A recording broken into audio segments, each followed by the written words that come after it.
The Me&Him podcast. Here we are, episode 3. Can you believe it? I believe anything these days. I can't believe it. Can't believe that you actually remembered to turn up to this one. You bumped me off a couple of times. You lie exquisitely. Well, at least we made it today. It's me and him, it's Jason and Matt, just doing our thing, episode number 3 of our podcast. We've done a little bit of background on our lives and our situation, and today we are going to explore that a little bit further. And I guess one should mention that, you've just celebrated a very important milestone, your 80th birthday, so congratulations. Call it a millstone too, son. A millstone? Is that like something that's hard to do? No, it's hanging around my neck. A proverbial albatross. That explains the posture. Exactly, yeah. Hunched over. Oh my God. So I was in Melbourne along with family and friends and loved ones and all sorts of audio people, I guess, at Dad's 80th birthday. Oh, and other friends. Yes, and cousins and nieces and nephews and nieces and all that. And, but, I must say it was a big occasion, and congratulations for being in the top 3% of the world's population. Well, I've always held an exalted place in the world, one way or another. I'm a little bit disappointed you're not 1%. Like, come on. Are you really trying? Well, you mean only 1% crazy? Well, I don't know. That would ruin my image. No, 1%. Well, look, I guess I bring that up because I wanted to say happy birthday, and also it's done now. You've had your big party. Now it's time to get real. You're 80 years old. Time to get serious. You mean I have to grow up now? Yeah, I've got to grow up. I have to behave. Yeah, that's it. Oh my God! Nobody told me this when I signed up for it. None of that silly business. We got to get serious now. All right, so you might have to settle down and have a relationship or something as well. I'm going to get very serious. I'm going to join the movies. I'm going to be the next James Bond. All right. Okay, well, you never know, right? But so I bring up your 80th because my lovely sister Nishka flew into town with her family. My bro's down in Melbourne with you and his beautiful wife, Rahana. I had my family, my kids, even my ex had come down. Everyone hung out and we had a good time and celebrated it for you. How was that for you, just having everyone together like that, including all your friends and extended audio files and all the rest? Well, I've had a lot of parties in my time, son. Mm-hmm. And this was the best one ever. Wow. That's a big call. Because I remember some of your parties when I was like 13 years old. I was like, oh my God, my dad can throw a party. Is that my dad? Yeah. I'm embarrassed. Well, no, I was like, and my friends were like, what's he doing on the floor now? My friends were like, is that your dad? Man, you're fucking so lucky. I didn't know then it would be my downfall, but, at the time I was like, yeah, I think I am. I was very good at setting you a bad example. That's so true. Anyway, so it was your best party. What made it so great for you? Like, what was it about, making that occasion happen? Having everyone together, and they came from all walks of life, in a setting that I'm very, very proud of. I absolutely adore that restaurant and the people who run it. And being able to misbehave in front of not only my children and friends, but their children, my grandchildren. It was fun. Oh, my God. Okay, so I have to share something right now because we had a little secret going. We had actually a WhatsApp group, me and Anishka and Damien, brother and sister, the 3 troubled kids. And we had this, and we were like, we've got to do something. You mean troublemakers? Troublemakers. We've got to do something for Dad's 80th. What are we going to do? Threw a few ideas around. Drag queens came up, and I'm like, isn't that too lowbrow? And everyone's like, nah, he loves lowbrow. I'm like, oh, okay, maybe, yeah. And then, of course, I got contacted by like Amanda Blow, like the famous drag queen Amanda Blow, No, anyway, it doesn't matter. And a bunch of... I didn't miss that one, son. Anyway, it was a strategic a bunch of pause. musos, and ended up getting hooked up with a guy who works with the Victorian Opera, and he did a Pavarotti routine, right? And I'm like, oh, that sounds awesome. And then he's like, I've got a female a part of the act who can pretend that she's just a long lost love, and she comes in and has a ball gown on and sort of says, "Where have you been all my life?" And I'm like, that sounds amazing. Let's do that. So I didn't know how it was going to go down, but you were going around, just like saying hello to everyone and everything. And then I'm getting the signal from outside. I'm like, I got to grab the mic and just get started. And then this whole thing started with all. It ended with you licking her arm and me worried if we're going to get arrested or the police coming down for some sort of assault because you got into it just a little bit too much. Well, she did say to me quietly, "You're a lot of fun." Yes.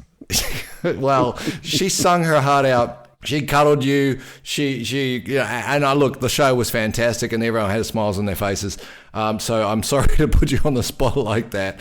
But it seemed like it was it's a good time had by all. And I think the fact that we all could come together and celebrate as a family, I think that's something to be said for that, right? It's not easy to do. Well, after that surprise act, which I had no forewarning about at all, I picked up the microphone and I said to all my guests, when I find out which one of my kids organised this, I'll kill them. Ah, yes, I know. I saw the glares. All right, let's get into a story, shall we? The Me&Him podcast. So I've enjoyed the last couple of episodes just kind of taking a trip down memory lane and hearing not only some of the stories I've heard before about my granddad and also my great-granddad. And, sometimes it's good to be able to say I knew my great-granddad, and I did vaguely, and the Dalmatian heritage, etc. But there was something that we talked about last episode, which I think we both sort of had a moment, and it was around going to Napier Street Primary School, or what used to be called Napier Street Primary School when you were there, I think. And when I was there, it was Freeman's Bay. And I had this experience I was sharing with you about just the bodyguards and the bullying and the whole thing, right? Which, again, it is what it is, right? And you said you actually could relate. So I thought, what a great place to start. Let's hear about how that went for you. I can learn something. And, we'll go from there. All right. Well, to give you the context, I was born in the inner city. I spent most of my early life in the inner city. And those days... I was born in the city. I thought that was one of these stories. Sorry. If I need a singer, I'll hire one. Yeah, fair enough. And the city was a very austere place those days. It wasn't the vibrant place with neon lights and music and so forth. It was very depressed. And Napier Street Primary School was the only school in the area, and it was a slum school. There were no two ways about it. There were slums everywhere. Just a fringe of the inner city, eh? Like it's, yeah, no, highways. No highways, tram tracks. Oh, right. And in my days, it was highways. Yeah, there weren't even buses those days, just trams, or you walked. And by tram, it was a fairly long distance, and my mother took me before she went to work. I would say Caucasians numbered, well, percentage-wise, you'd be lucky to have 10% Caucasians, and they came from pretty impoverished backgrounds too. There was a girl in my class, I won't name her, of course.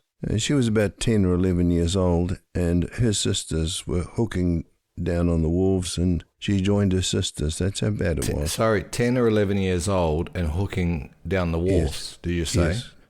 Yeah. Wow. Here's me thinking that I was like some renegade smoking my first cigarette at 12 years old. Oh my God, I knew nothing, right? Oh, it's some privileged there was probably 30% white kids when I went to school. Yeah, well, I mean, there were probably 80% Maoris and Polynesians, and they came from all parts of Polynesia. And you mentioned bullying. Mm-hmm. Now, I was a little white kid. They used to call me the professor. and That doesn't sound too bad. I got called cracker or milk bottle or something. No, that wasn't a term of respect. That was because being an only child, I read a lot, and I was more articulate than the rest of them, and of course I was looked down on. So you did their homework? Oh shit, no. Those were different days. Wow. The bullying in my case was severe, and it ended up that there was, and I'll name him because he was my protector. Oh, you had a protector too. That was like me, right? Yeah, a guy called Harding Howe. Wow. And he decided that I was his project. Wow. Only he could beat me. If anyone else tried, he beat them. Oh, right. So, right. He could beat you up because he wasn't happy with you, but... Oh, he did. Yeah, right. but no one else could because no one else was allowed to. You know? I was his territory. Yeah, I don't mind you beating me, dude. You beat me better. Like... No, there's no masochism there. It was no, I know. I'm just saying because you beat me better. Yeah, look, no, I get it. I had a warped sense myself back then. But so what happened? Did he just guide you all the way through the school, or no? He didn't guide me all the way through the school. Or did you guide him? He just took exception to anyone tampering with his property. Sounds like you were a hooker on the wall. in a manner of speaking. All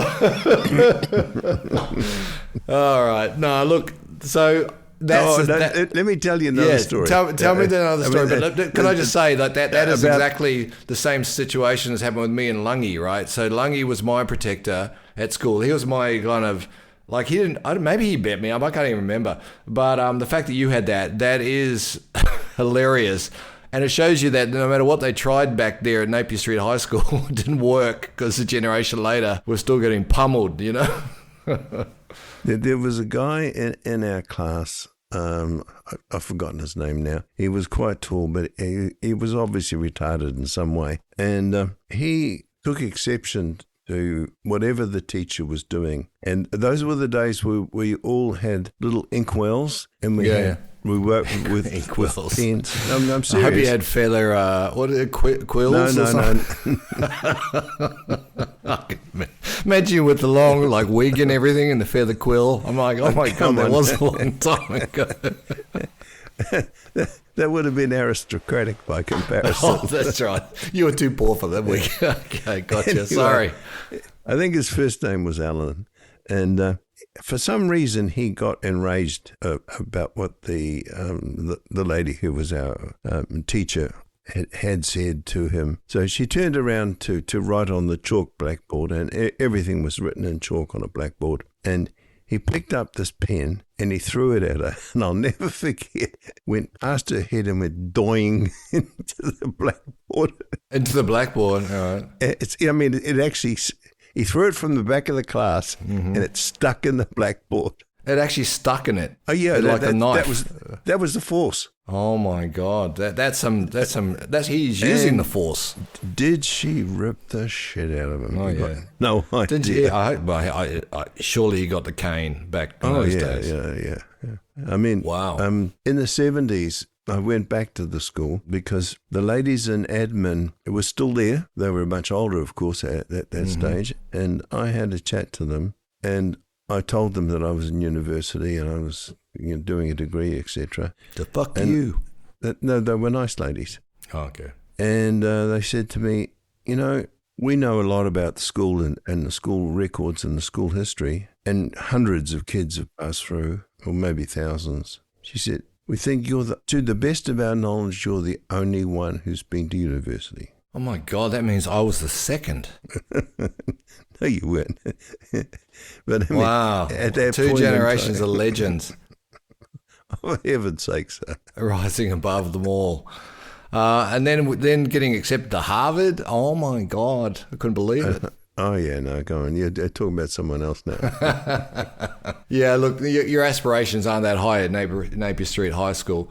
Well, look, I mean, it's been cool talking down memory lane and all the rest. I think I've got something else I want to say about men and about men's issues, and I'm going to do that right now. The Me&Him podcast.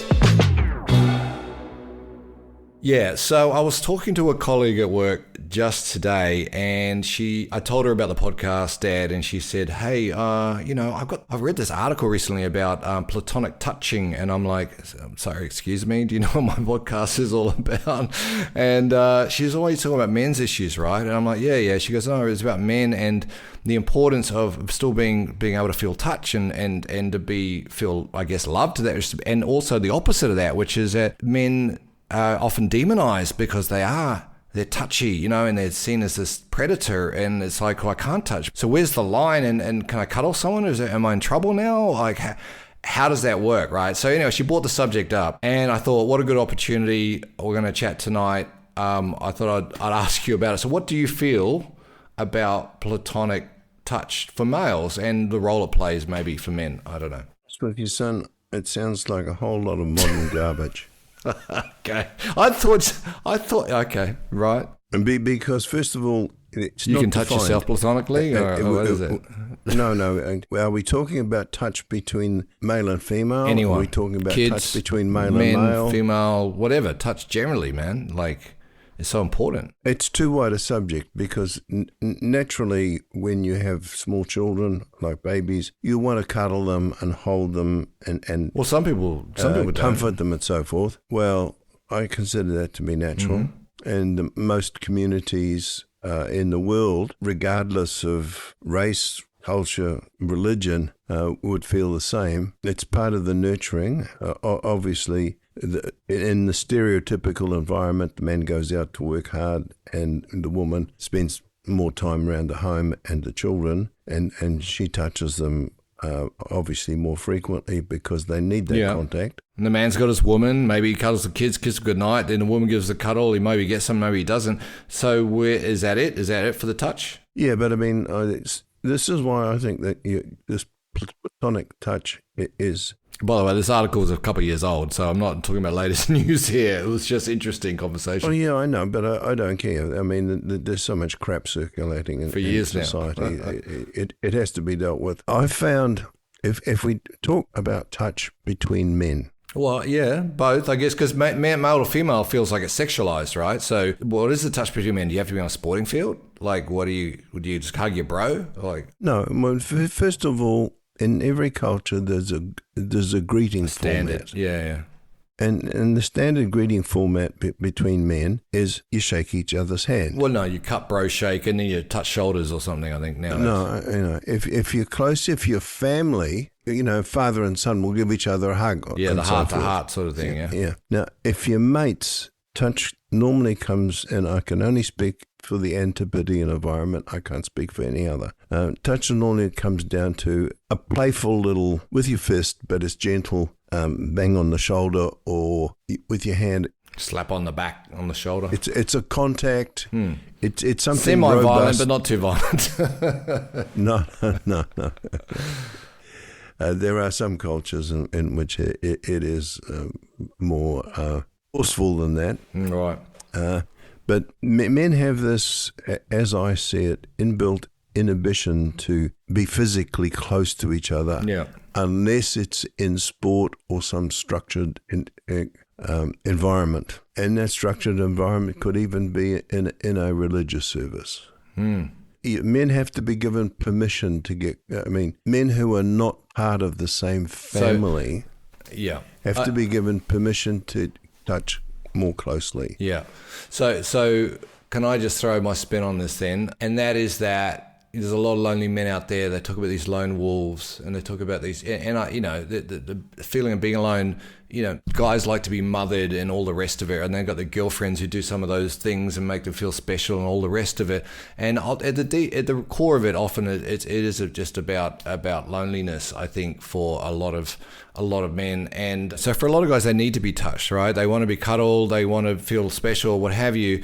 And it's okay. Maybe you can't get that always with women. You get it with guys, what have you. You have kids. Kids feel really special. It's a beautiful thing. But when you've got none of that, and you realize the primary primal need just to feel human contact, right? And now there's this sort of like a game of, am I allowed to do that? I'm not allowed to do that. This mental sort of just judgmenting thing. So that's my take on it is guys ultimately should ask for and hope for more touch in their lives to feel less, I don't know, more complete maybe? Disagree with all of that.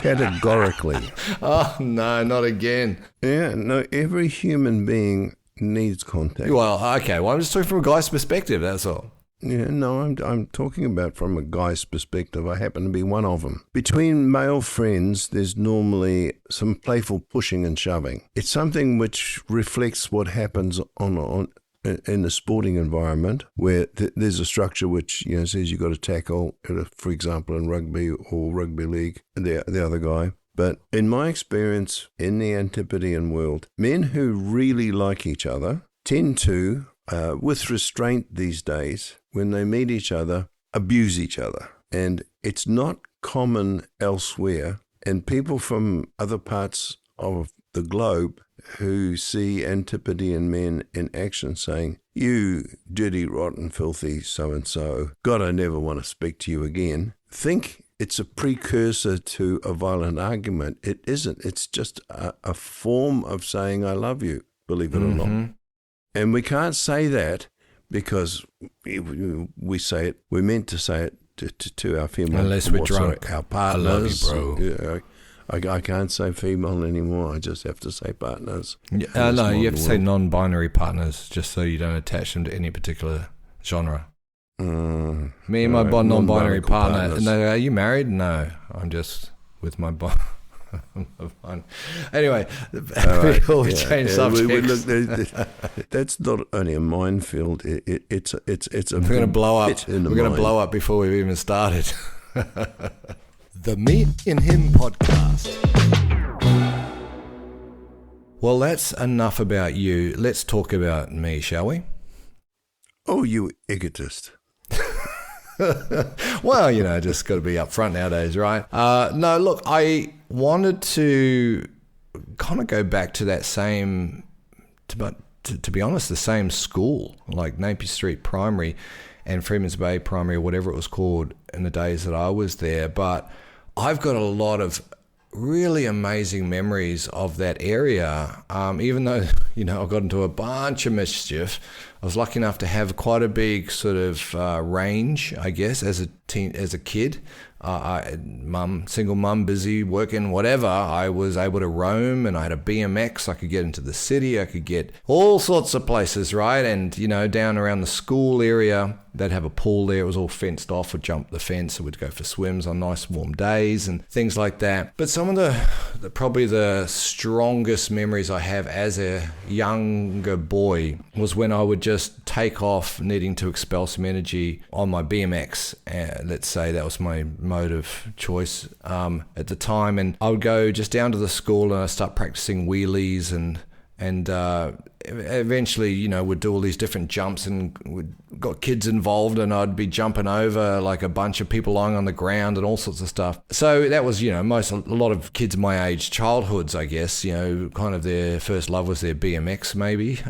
But I remember at one point specifically, because I used to go down there on the weekends when the school, or after school and on the weekends when it was shut, and I'd be doing all these tricks and practicing. And I remember thinking at one point, oh man, I'm that good at this. I hope a director drives by in a car and sees me and wants to cast me in his next movie because I'm that talented, And I remember not just thinking this once, but thinking it multiple times, right, over the course of probably a number of years. And it took me, I don't know, maybe 20 years to look back on that child and go, you just wanted someone to notice you and say, you're doing great, Jason, or sort of thing. For Christ's sake, stop that, you could hurt someone. Yeah, that's probably what Mum would say. She didn't know, thankfully.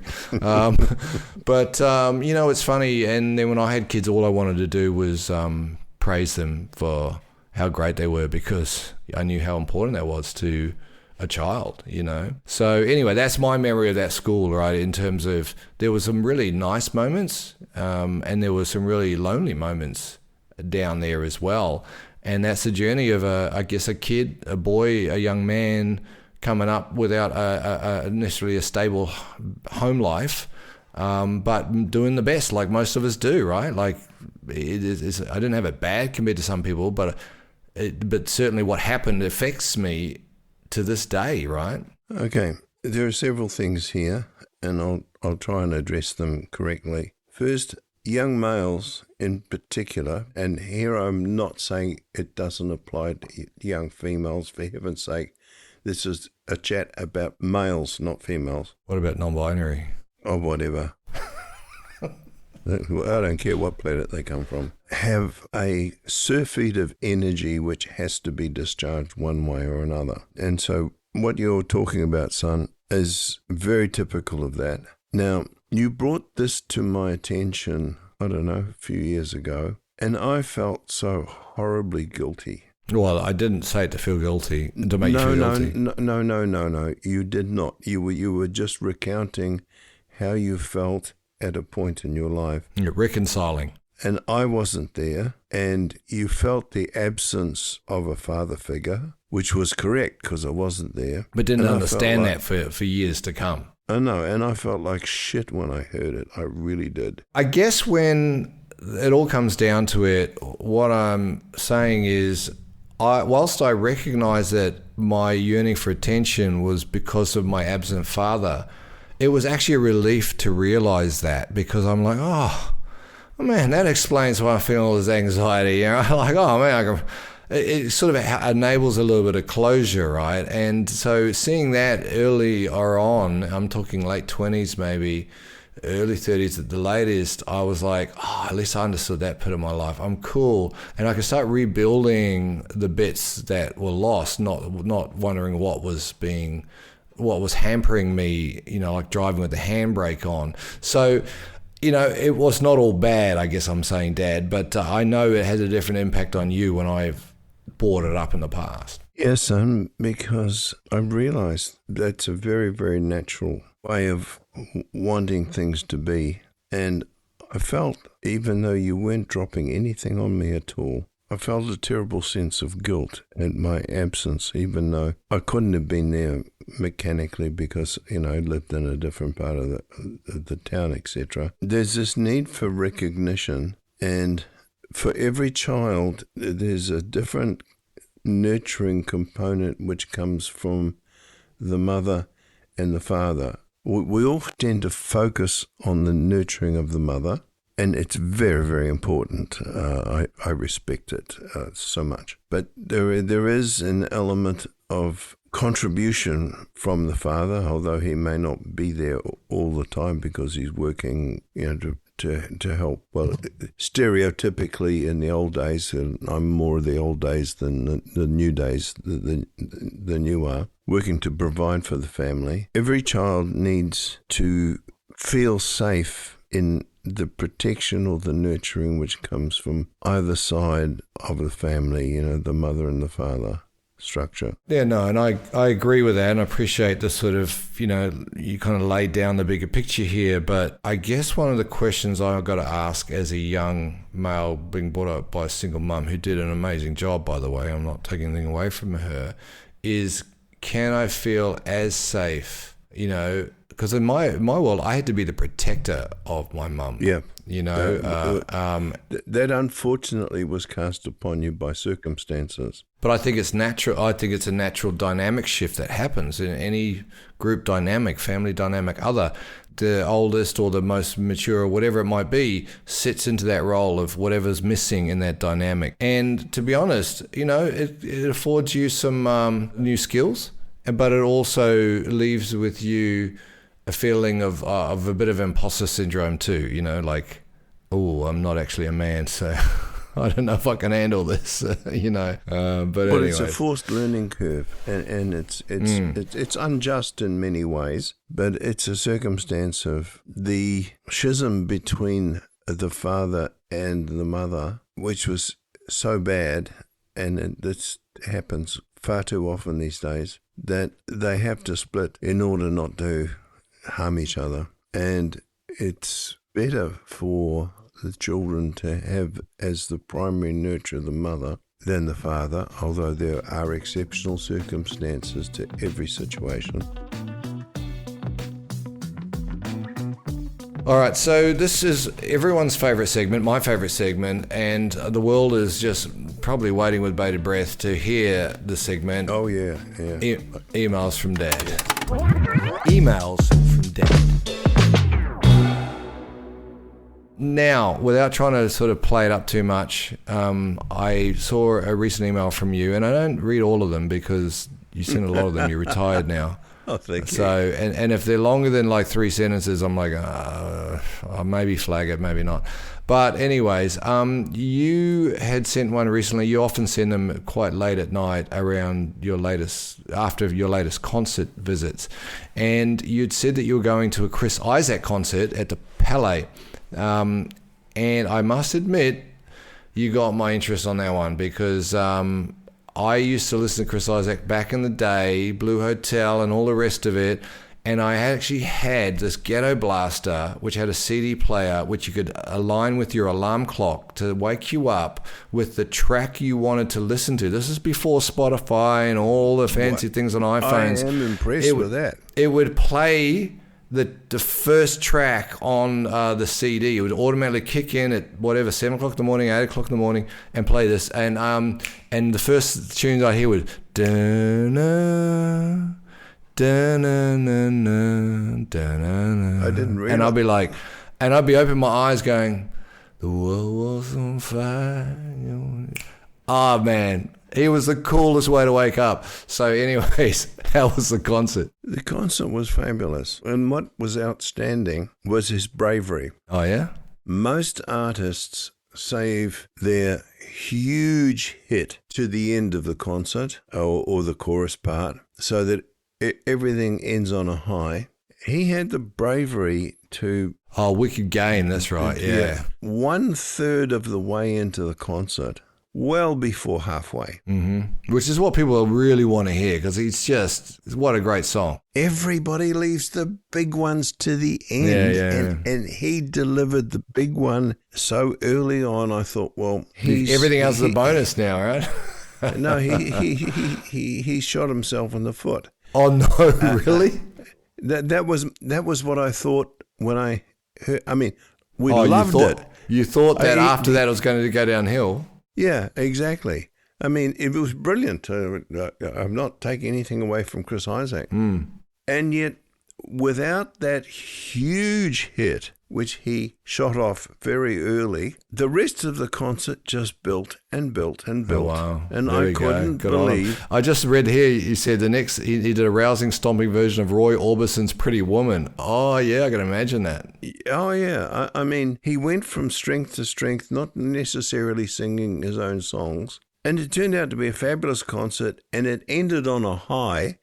And the high wasn't Wicked Game because he did it probably 25% into the concert. Right. I said a third to be generous. And I've been to hundreds and hundreds of rock concerts. And to hear someone deliver their absolutely fantastic around the world hit. He's a great singer too, isn't he? Well before halftime. And yet keep your attention and loving it right till the end was amazing. That was a unique experience. That's awesome. Well, look, I must admit I would have preferred to go to see him with you rather than the Mushrooms 50th anniversary concert or whatever it was. But I did get to see DMAs, and going to see one of your favourite artists in that live environment is so memorable. And I'm glad you enjoyed it. So before you cut this, son, you have forgotten going with me to see Slash and Miles Kennedy. Slash was awesome, actually. And that was an awesome concert. Yeah. Oh my God. I didn't realize he was actually I thought he was a cool looking guy who played the guitar.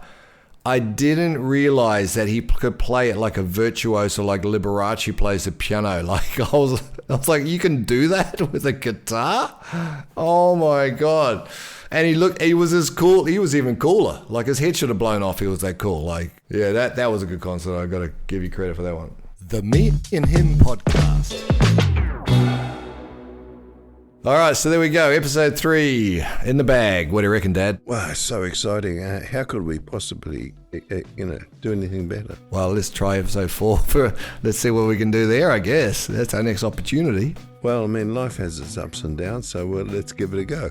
I'm hoping you can make it episode 4. Let's all give generously so that Dad can make it to episode 4.